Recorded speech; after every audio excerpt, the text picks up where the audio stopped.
Hello दोस्तों, तो स्वागत है आपका हमारे YouTube channel the NJ explain में। और यह है नागराज सीरीज का प्रथम कॉमिक्स, यानी कि नागराज की सबसे पहली कॉमिक्स। तो let's start it. Raj comics की एक दुर्लभ खोज। नागराज, आतंकवादी गिरोह का तबाही का देवता। संसार में फैले उग्रवादी संगठनों के नेताओं के प्रोफेसर नागमणि ने गोपनीय निमंत्रण भेजा। बरसों से नागमणि का संपर्क इन लोगों से बना हुआ था। प्रोफेसर द्वारा उन्हें महत्वपूर्ण सूचनाएं मिला करती थी, लेकिन इस बार कोई विशेष बात थी। प्रोफेसर ने उन्हें सूचना दी थी कि वह आतंकवादी गिरोह के लिए सबसे खतरनाक हथियार बनाने में कामयाब हो गया है और अपने आप इस हथियार को वह किराए पे चलाना चाहता है। उसने इस हथियार का नाम रखा है नागराज। रंगून की एक आलीशान इमारत में विभिन्न देशों की से आए आतंकवादी नेता एकत्रित हो रहे थे। यहाँ का मौसम खासा गर्म है। कनाडा और बर्मा की भौगोलिक स्थिति भी भिन्न है। अगर नागराज हमारे मतलब का हथियार हुआ तो हम मिडिल ईस्ट को हिलाकर रख देंगे। Attention please. आप सभी अतिथियों से अनुरोध है कि आप सेंट्रल हॉल में पहुंचकर अपनी अपनी सीट ग्रहण कर लें। सब लोग इमारत की हॉल की ओर बढ़ने लगे। शायद वह अपने हथियार की बोली लगवाना चाहता है। इमारत के सेंट्रल हॉल में। दोस्तों, नागराज के निर्माण में मैंने अपनी जिंदगी के 20 बहुमूल्य वर्ष गंवाए हैं। एक नवजात शिशु पर मैंने अपना प्रयोग शुरू किया था और आज उसको 21वीं वर्षगांठ है। उसके भीतर जो थोड़ी बहुत कमजोरियां हैं वे अगले कुछ वर्षों में समाप्त हो जाएंगी, लेकिन वह इस समय आपके लिए संपूर्ण हथियार बन चुका है। क्या वह कोई कंप्यूटर है? हम उसका प्रदर्शन देखना चाहेंगे। जब तक हम उस हथियार की धार नहीं देख लेते, कैसे यकीन करें? उसी के लिए आप सबको बुलाया है। आप उसकी उपयोगिता का अनुमान स्वयं लगा सकते हैं। वह कंप्यूटर नहीं है, किंतु इंसान होते हुए भी कंप्यूटर से तेज कार्य करने की क्षमता रखता है। आश्चर्यजनक, एक इंसान कंप्यूटर को मात कर जाए। हो सकता है यह गप हो। नागराज अभी सामने के मंच में प्रकट होगा, जहां आप आपकी क्षमता और ताकत का प्रदर्शन देखेंगे। नागराज मंच पर प्रकट हो गया। सभी मेहमानों को नागराज का अभिवादन। आप लोग दुनिया में खतरनाक आतंकवादी संगठनों के सरदार हैं। आप सभी किसी न किसी फन में महारथी हैं। आप में से 4 ऐसे व्यक्ति मंच पर आ जाए जिनका निशाना अचूक हो। हॉल में 4 व्यक्ति उठकर मंच पर आ गए। सबसे पहले आप लोग अपना परिचय दें। वे अपना परिचय देने लगे। मुझे जॉनी कहते हैं। मैं टेक्सास का सबसे खतरनाक गनमैन हूँ, जिसकी कोई भी गोली आज तक खाली नहीं। मुझे यूसुफ बिन अली खान कहता है। मिडल ईस्ट में मुझे मौत का सौदागर कहा जाता है। अगर आप कहें कि उड़ती चिड़िया की आँख पर गोली मार दें तो गोली आँख पर ही लगेगी। मैं डॉन हूँ, यूरोप का सबसे खतरनाक गनमास्टर। मैं हुड। पश्चिमी जर्मनी में मुझे निशाने का रॉबिन हुड कहा जाता है। आप लोग शपथ ले कि अपनी गोली से नागराज को खत्म करके ही नीचे उतरेंगे। हम सब कसम खाते हैं। मैं इस घड़ी में अलार्म भर रहा हूँ। 1 मिनट के अंदर अंदर अलार्म बजेगा और अलार्म बजते ही आप अपनी गन निकाल कर नागराज पर फायर कर सकते हैं। 1 मिनट बाद ट्रेन ट्रेन ट्रेन। उफ, हाय। श्श्श। क्या हुआ? उन्हें क्या हो गया? अरे सांप! उनकी कलाइयों पर मैंने सांप देखा, लेकिन सांप अब है कहाँ? क्या चारों मर गए? नागराज, उन्हें जीवन दान दो। चारों को नागराज के जहरीले सांपों ने डस लिया था। नागराज उनका जहर खींचकर उन्हें जीवित करने में सक्षम था। शीघ्र ही। आप चारों ने क्या देखा? मैं कुछ देख नहीं पाया। जैसे कि रिवॉल्वर मेरे हाथ में आया, मेरे कलाई पर एक सर्प को लपेटे देखा, जो डंक मारते ही न जाने कहाँ गायब हो गया। यही हमारे साथ भी हुआ। चारों वापस अपनी सीटों पर बैठ गए। अब मैं किसी फाइटर को तलब करता हूँ जो जिस विद्या का फाइटर होगा, नागराज उसी फन का प्रदर्शन करेगा। मैं मार्शल आर्ट का महारथी हूँ। Yes, I am a kung फू मैन। मार्शल आर्ट के दोनों योद्धा मंच पर आ गए। और कोई है इस आर्ट का महारथी? नागराज, तुम दोनों का अकेला प्रतिद्वंदी होगा। इसे खत्म कर दो। और फिर साय साप ठाक फुस फुस। यह स्नेक हैंड है। मैं इसके सामने पहले दर्जे का बाल की तरह लड़ा। कमाल है, सांपों की रस्सी बनी है और नागराज उस पर झूलता हुआ। My God! नहीं, हम इस प्रदर्शन से संतुष्ट नहीं है। क्या तुम लोग नागराज की कोई और परीक्षा लेना चाहते हो? प्रोफेसर नागमणि, आपने शानदार हथियार का निर्माण किया है। इसके अलावा भी नागराज की बहुत सी विशेषता है जो समय आने पर आपको मालूम हो जाएंगी। गोलियों से छलनी होने पर नागराज खुद ही उन्हें निकालकर अपने मार्ग पर चलता बनेगा और उसके शरीर से एक बूंद खून भी नहीं टपकेगा। इसके शरीर के रक्ताणु आम इंसानों की तरह नहीं है। उनकी प्रक्रिया बड़ी तेज और सुरक्षित है। नागराज के जिस्म पर जख्म होते ही उनका काम मशीनी अंदाज से शुरू होता है। पहले ये रक्ताणु अंदर पहुंच चुके हानिकारक पदार्थ को बाहर निकाल देते और फिर किसी माहिर सर्जन की तरह जख्म को बंद कर देते। यह क्रिया बड़ी तेजी से होती है और इस बीच इनका दूसरा दल घाव से रक्तस्राव रोके रहता है। और यह हथियार दुनिया के आतंकवादी गिरोह के लिए तैयार किया गया है। आने वाले 5 सालों में इसका कोर्स स्वतः पूरा हो जाएगा और 5 साल बाद नागराज दीवारों से आर पार होने का कमाल हासिल कर लेगा। किसी दूर की वस्तु को इच्छा शक्ति से स्पर्श किए बिना ही उठा लेगा। गप ही लगती है यह बात। मुझे इसकी आसाम में तोड़फोड़ के लिए तुरंत ज़रूरत है। अब नागराज की बोली लगेगी। सबसे ऊंची बोली को नागराज को भाड़े पर लेने का रेट तय समझा जाएगा और ऊंची बोली वाले को नागराज के प्रयोग के लिए प्राथमिकता दी जाएगी। बोली शुरू की जाए और मैं इस तरह एक जगह बैठे बैठे दुनिया का सबसे धनवान और ताकतवर इंसान बन जाऊंगा। $5,000, 10,000, $50,000, 1,00,000। अंतिम बोली $1,00,000 तो नागराज के एक मिशन की कीमत $1,00,000 निश्चित की जाती है। मिस्टर बुलडॉग की बोली सबसे ऊंची है, इसलिए इन्हें नागराज का प्रयोग करने का अधिकार दिया जाता है और मिस्टर बुलडॉग के सम्मान में हम आज शाम एक पार्टी देंगे। शाम की पार्टी में मिस्टर बुलडॉग, बधाई हो। क्या आपने हिंदुस्तान में तोड़फोड़ के लिए कोई बहुत बड़ा ठेका ले लिया है? यह तो सौदा है भाई। मैं उससे 1 करोड़ का डाका भी डलवा सकता हूँ। फिर तो तुम्हारे विगा में ज़रूर कोई बड़ा खजाना है। अपना अपना कारोबार है। हमारी शुभकामनाएं आपके साथ है। हम अगले माह की बुकिंग कर रहे हैं। आतंकवादी गिरोह के सरदारों का यह सम्मेलन समाप्त हो गया और बुलडॉग नागराज को लेकर चल पड़ा। नागराज, तुम्हें कबीले वालों के मंदिर से एक प्राचीन मूर्ति की चोरी कर दी। वह मूर्ति बहुत प्राचीन है। सभी कबीले वाले उसकी पूजा करते हैं और वह 1 करोड़ रुपए मूल्य की है। मूर्ति तो कोई भी चोरी कर सकता है। तभी हेडक्वार्टर आ गया। बाकी बातें नीचे होंगी। नागराज, देवी की मूर्ति चोरी करना इतना आसान होता तो कभी भी वह मूर्ति चोरी कर ली जाती। मुश्किल क्या है? कबीले के मंदिर में रखी वह मूर्ति पौराणिक है और कबीले के लोग उस मूर्ति के लिए प्राण का भी बलिदान दे सकते हैं। मैं मूर्ति को आसानी से चुरा लाऊंगा, लेकिन फिर भी देवी की मूर्ति चोरी करना इतना सरल नहीं है, क्योंकि उसकी रक्षा मंदिर में रहने वाले सैकड़ों नाग करते हैं। नाग वैसे तो किसी को कुछ नहीं कहते, लेकिन जब कोई मंदिर में बुरी नीयत से आता है तो उसे डस लेता है। यह तो बहुत विचित्र मामला है। हमारे 5 आदमी मारे जा चुके हैं। मैं मूर्ति चुरा लाऊंगा। उस मूर्ति की सुरक्षा का क्या प्रबंध है? उस मूर्ति की सुरक्षा एक सन्यासी भी करता है। लोग उसे महात्मा गोरखनाथ के नाम से पुकारते हैं। वह सन्यासी आसाम के जंगलों में कहीं रहता है, लेकिन उसका निवास किसी को भी मालूम नहीं। वह सफ़ेद बालों वाला शक्तिशाली इंसान है। वह भी मुझे नहीं रोक सकेगा। वह एक चमत्कारी इंसान है। लोग कहते हैं कि उसकी आयु 200 वर्ष है। सभी कबीले वाले उसकी बात मानते हैं। मैं उसका भी खेल खत्म कर दूंगा। नागराज ने मिशन पर रवाना होने की पूरी तैयारी कर ली। क्या तुम किसी को साथ ले जाना चाहोगे? नहीं, बस राका मुझे जंगल की सीमा तक छोड़ दे। मैं तुम्हें पुल के पास छोड़ दूंगा। वापसी में जीप वही मिल जाएगी। पुल पार करके नागराज बस्ती में पहुंचा। बस्ती में इंसानों का पहरा भी है। इसे गुजर जाने दो।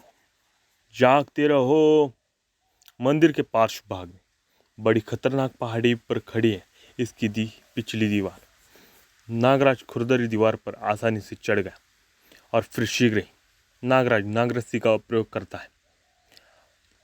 अब चलो नीचे मंदिर के अंदरूनी प्रांगण में। नीचे पहुंचने पर बाहर के कपाट बंद है और मैं अंदर आ गया हूँ। अब यह दरवाज़ा नागानंद, नागराज का दाया हाथ। नागानंद, तुम जाकर पता लगाओ कि इसे अंदर से कैसे खोला जाता है। ओह, दरवाज़ा खुल रहा है। मेरे शागिर्द ने अपना कमाल दिखा दिया। बड़ा अलौकिक प्रकाश है यहाँ। तभी अरे नादानो, मुझ पर जहर उगल रहे हो। ठहरो, अभी चकाता हूँ मजा। नागराज के शरीर पर डसने वाला सांप पानी बनकर पिघल जाता था। देख लो नागराज पर जहर उगलने का अंजाम।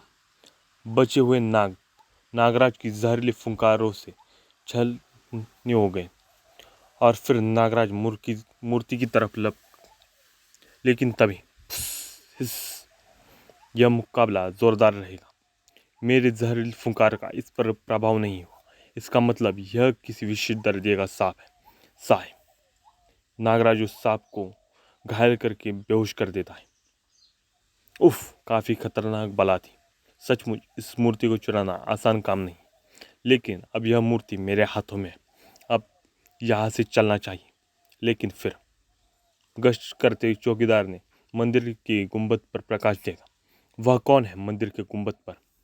बस्ती में शंख और तुरही बज उठी, जो खतरे का संकेत था। ओह खतरा, मुझे इस बस्ती से तुरंत निकल जाना चाहिए। वह भाग रहा था। पकड़ो, घेर लो, जाने न पाए। कबीले कबीलों को खबर कर दो, चारों तरफ से घेरा डालो। सक, सक, सक। तीर भालों की बौछार चल पड़ी और तभी नागराज ने अपने सांप छोड़ दी, जो कि उन कबीले वालों को बेहोश करने लगी और भयभीत करने लगी। चारों तरफ से घेरा डाला जा रहा है। मशाले ठाक। जिसके बाद नागराज मशाल और हथियार लेकर आने वाले लोगों को पछाड़ कर बेहोश कर देता है और हरा देता है। मुझे इन ऊंचों वृक्षों का सहारा लेकर इनके सिरों के ऊपर से गुजरना चाहिए। जिसके बाद नागराज उन वृक्षों की बेलों पर और साथ ही में अपनी नागरस्सी की मदद से वहाँ से झूल झूल कर निकल जाने लगा। अरे कहाँ गए? वो देखो, उस पहाड़ी पर है। कमबख्त पहाड़ी पर चढ़ रहा है। क्यों नहीं इन पर बड़े पत्थरों को इन पर लुढ़का दूं। जिसके बाद नागराज बड़े पत्थरों को उन कबीले वासियों पर पत्थर फेंक देता है। अब इन तीन भालों से कुछ नहीं होने वाला। शीघ्र ही नागराज पुल पर पहुंचा। वहाँ जीप खड़ी थी। वह जीप में सवार हो गया। कुछ आगे बढ़ने पर ओह, सड़क पर पेड़ गिरा पड़ा है और गाड़ी आगे नहीं निकल सकती। इस पेड़ को सड़क से हटा दूं, ऐसे पेड़ों को तो मैं उखाड़ कर फेंक सकता हूँ। पूरी ताकत लगाने के बाद भी पेड़ टस से मस नहीं हुआ। कोशिश करो, शायद तुम इसे हटाने में सफल हो जाओ। जब तक इस पेड़ की शाख पर मेरा पाँव जमा हुआ है, तुम इसे उठा नहीं सकते। यह तो कोई सन्यासी है, सफ़ेद बाल वाला। यह पेड़ तुमने गिराया है? हाँ, मैंने गिराया है और मैं इसे हटा सकता हूँ। तुमने ऐसा क्यों किया? मुझे वह मूर्ति चाहिए। ओह, तो यह बात है। मेरा रास्ता रोकने का अर्थ जानते हो? तुम जैसे इंसान का कोई रास्ता नहीं हुआ करता। तुम भटकते हुए इंसान हो। कहीं यह बाबा गोरखनाथ तो नहीं? तुम सही सोच रहे हो बालक, मैं ही हूँ गोरखनाथ। यह मूर्ति वापस मंदिर में जाएगी। मैं तुम जैसे साधु संतों की हत्या नहीं करता, इसलिए बेहतर है कि इस पेड़ को हटा दो और मुझे जाने दो। लो, मैं तुम्हारी यह इच्छा भी पूरी किए देता हूँ। पेड़ हट गया। अब मूर्ति मेरे हवाले कर दो और फिर तुम जा सकते हो। यदि तुमने मेरा कहा न माना तो फिर मैं तुम्हें भी अपने साथ ले जाऊंगा और फिर तुम्हें दंड दिया जाएगा। देखता हूँ तुम मुझसे मूर्ति कैसे हासिल करते हो। मैं जा रहा हूँ, लेकिन ओह, मेरे गले में फंदा। नागराज सापू को बाबा गोरखनाथ की तरफ फेंक देता है। मेरे सारे नाग वापस पलट रहे। उसके कंधों पर काला नेवला बैठा है। काला नेवला शिकांगी। शिकांगी, वह रस्सी तोड़कर फरार होना चाहता है। फुस। फुसफुस शिकांगी नेवले का धारक बहुत बड़ा जादूगर होता है। मैं इसकी असीमित शक्ति का मुकाबला नहीं कर सकता। मुझे भाग जाना चाहिए। शिकांगी नागराज के चारों तरफ घूमने लगा। ओह, इसने मेरे चारों तरफ जादुई लकीर खींच दी है। तभी ठाक, भटके हुए लोगों को सही मार्ग दिखाना उनके लिए सबसे बड़ा दंड होता है। अगर यह इंसान अपनी शक्ति का प्रयोग मानवता की रक्षा के लिए करे तो लोग इसकी पूजा करेंगे। महात्मा गोरखनाथ ने वशीकरण विद्या द्वारा नागराज की दिमागी हालात जानने शुरू कर दिए। नागराज, तुम नागमणि जैसे शैतान के गुलाम हो। उसने तुम्हें बनाया है, इसका मतलब तुम्हारी अपनी कोई स्वतंत्र हस्ती नहीं। सबसे पहले मुझे यह जानना होगा कि तुम्हारा निर्माण कैसे हुआ। तुम्हारे मस्तिष्क के चित्र अब मेरे मस्तिष्क में उजागर होंगे। नागमणि इच्छाधारी सांप पकड़ना चाहता। वह सांपों का विशेषज्ञ था और सांप पकड़ने के लिए जंगलों में भ्रमण करता था। एक दिन वह जंगल में पहुंचा तो यह तो किसी नागदेव का पुराना मंदिर मालूम पड़ता है। नागमणि को किसी बच्चे के रोने की आवाज़ सुनाई दी। वह मंदिर में दाखिल हो गया। अरे बच्चा, ओह कितना प्यारा बच्चा है, मैं इसे पालूंगा। एक नाग फुफकारता हुआ उसके मार्ग में आ खड़ा हुआ। यह तो इच्छाधारी नाग है, मेरी आंखें धोखा नहीं खा सकती। और तभी इच्छाधारी ने इंसानी रूप धारण कर लिया। मेरे दर्शन बहुत मुश्किल से प्राप्त होते हैं। ऐ इंसान, तू जो भी है, गौर से मेरी बात सुन। एक लड़की मेरी पुजारिन थी। किसी ने उसके साथ अत्याचार किया और परिणाम स्वरूप यह बच्चा पैदा हुआ। मरने से पहले उसने इस बच्चे को मेरे शरण में छोड़ दिया। तब से ये बच्चा इसी जगह पर है। मुझे इस बच्चे से के संरक्षण की ज़रूरत थी, जो मुझे जो इसे पाल पोस कर जवान करे और इसे अपनी माँ के साथ हुए अन्याय का बदला लेने के काबिल बना सके। मुझ पर विश्वास करो, मैं इसे वैसा ही बना दूंगा जैसा तुम चाहते हो। मैं इस बच्चे को पराक्रमी व बलवान बनाना चाहता हूँ। आज से 20 वर्ष बाद तुम इस जगह आना। मैं तुम्हें मृत अवस्था में मिलूंगा। तुम मेरे कंठ से विष की थैली निकाल लेना और मेरे शरीर का भस्म बनाकर इस बच्चे को खिला देना। इसमें एक दिन मेरे जैसी योग्यताएं स्वतः ही पैदा होने लगी। फिर वह सांप के रूप में परिवर्तित हो ही गया। परंतु याद रहे, मेरी भस्म बनाकर खिलाने से पहले इस बच्चे को 1000 जहरीले सांपों से डसवाना होगा। हल्के जहर से तुम इस पर प्रयोग करोगे और सबसे अंत में तुम मेरे कंठ से निकले जहर की थैली से इसके शरीर में मालिश करोगे। थोड़ा सा जहर इसकी जिह्वा से स्पर्श कराओगे और तब यह नागराज बन जाएगा। सांपों की कोई भी नस्ल इससे पराजित न कर सकेगी। ठीक है, मैं ऐसा ही करूँगा। और नागमणि ने उस बच्चे पर प्रयोग शुरू कर दिया। स्नेक मैन, यह मेरे जीवन का सबसे बड़ा आविष्कार होगा। जिस तरह राजा विषकन्या बनाते थे, मैं विषनर बनाऊंगा, जिसके 1000 सांप गुलाम होंगे। नागमणि ने उस पर अपने जहरीले सांपों का प्रयोग आरंभ कर दिया था। इसमें गजब की क्षमता पैदा होती जा रही। धीरे धीरे इसकी क्षमता बढ़ती जाएगी। नागमणि के घर में ही नागराज बड़ा हो। अब वह वक्त आ गया है जब इच्छाधारी की भस्म इसे खिलाई जाए। ओह अभूतपूर्व, इसके जिस्म की रंगत बदलने लगी है। कुछ दिन बाद यह एक खौफनाक नाग की तरह नजर आ रहा है, जिसका चेहरा इंसानों जैसा है। मैं सफल हो गया। नागराज पर अब मेरा अंतिम प्रयोग बाकी है। नागराज के जिस्म पर इच्छाधारी सांप के जहर की मालिश की गई, लेकिन मुझे इसके ब्रेन पर कंट्रोल रखना होगा। अब कुछ वर्षों बाद इसमें इच्छाधारी सांप के सब भी गुण आ जाएंगे। नागमणि ने नागराज के मस्तिष्क का ऑपरेशन करके उसमें एक कैप्सूल फिक्स कर दिया। अब उसकी अपनी कोई इच्छा नहीं होगी। जो मैं सोचूंगा वही इसकी सोच होगी। नागराज, तुम मेरे गुलाम हो। तुम एक ऐसी मशीन हो जो मेरे लिए काम करेगी। हाँ आका, मैं आपका गुलाम हूँ। 1000 सांप तुम्हारे शरीर में अदृश्य हो चुके हैं। अब तुम जब भी उन्हें जगाओगे तो वह तुम्हारे हाथों से जिंदा होकर बाहर निकल आएंगे और एक दिन तुम में स्वतः अदृश्य होने की शक्ति उत्पन्न होगी। तब तुम इच्छाधारी सांप की संपूर्ण योग्यताएं प्राप्त कर लोगे। इस तरह गोरखनाथ ने नागराज की उत्पत्ति की पूरी कहानी जान ली। नागमणि इसे अपने स्वार्थ के लिए प्रयोग कर रहा है। इसके मस्तिष्क का कैप्सूल निकाल लेना चाहिए। गोरखनाथ ने योग विद्याओं से नागराज के मस्तिष्क का ऑपरेशन किया और पिरोया गया कैप्सूल नष्ट कर दिया। यह है वह कैप्सूल। जब नागराज को होश आया, अब तुम ठीक हो? तुम कैसा महसूस कर रहे हो? बहुत तरोताज़ा, जैसे कोई बोझ हट गया हो। क्या तुम आतंकवादी गिरोह के लिए अब भी काम करोगे? क्या तुम अब भी नागमणि की गुलाम हो? मैं किसी का गुलाम नहीं हूँ। वह सारे दृश्य मुझे याद आ रहे हैं। मुझसे कितने भयंकर अपराध करवाए जाने वाले थे, लेकिन असली जंग अब से शुरू होगी। मैं दुनिया से आतंकवादी गिरोह का सफाया कर दूँ। मैं इन गिरोह के सरदारों को पहचानता हूँ। ये लोग अब अधिक दिनों तक धरती पर नहीं रहेंगे। इसे सजा मिल गई। यह सही रास्ते पर आ गया। अपने चमत्कारी शिकागी नेवले ने मुझे घेर लिया था।